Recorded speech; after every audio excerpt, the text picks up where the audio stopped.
আমাদের দেশে দুটো পতাকা ছিল, আর ডক্টর শ্যামা প্রসাদ মুখার্জি বলেছিলেন এক দেশ এক নিশান এক বিধান এক প্রধান। এটা ছিল ডক্টর শ্যামা প্রসাদ মুখার্জির স্লোগান।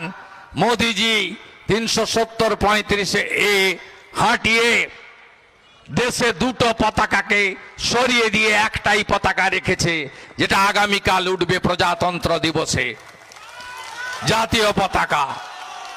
কেন মোদিজিকে প্রণাম করব? নরেন্দ্র মোদিজি একদিকে বাংলাদেশি মুসলিম অনুপ্রবেশকারীদের বের করানোর জন্য বলছেন, অমিত শাহজি পাটনাতে বলছেন পহলে ডিটেক্ট অর্থাৎ চিহ্নিত করো, তারপরে ডিলিট করো, তারপরে ডিপোর্ট করো।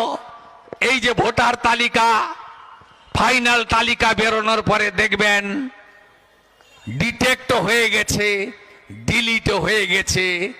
আর এপ্রিলে বিজেপি এলে বাংলাদেশি মুসলিম অনুপ্রবেশকারী রোহিঙ্গাদের রাস্তা দেখাবো আমরা। যে পথে এসেছ ওই পথে ব্যাক টু দি প্যাভিলিয়ন।